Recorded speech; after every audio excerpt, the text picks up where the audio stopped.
এই সময়ের সাথে সাথে প্রত্যেক পথের পরিবর্তন হয় নাকি? সময় কি সর্বদা নতুন পরীক্ষার সম্মুখীন করে না?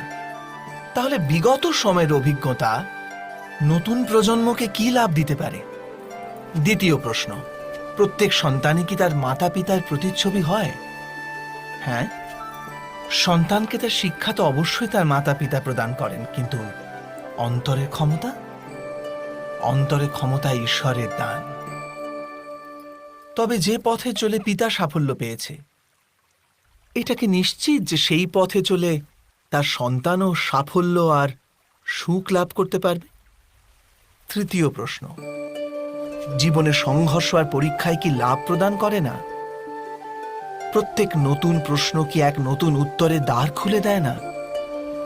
তবে কি সন্তানদের নতুন নতুন প্রশ্ন, সংঘর্ষ আর পরীক্ষা থেকে দূরে রাখলে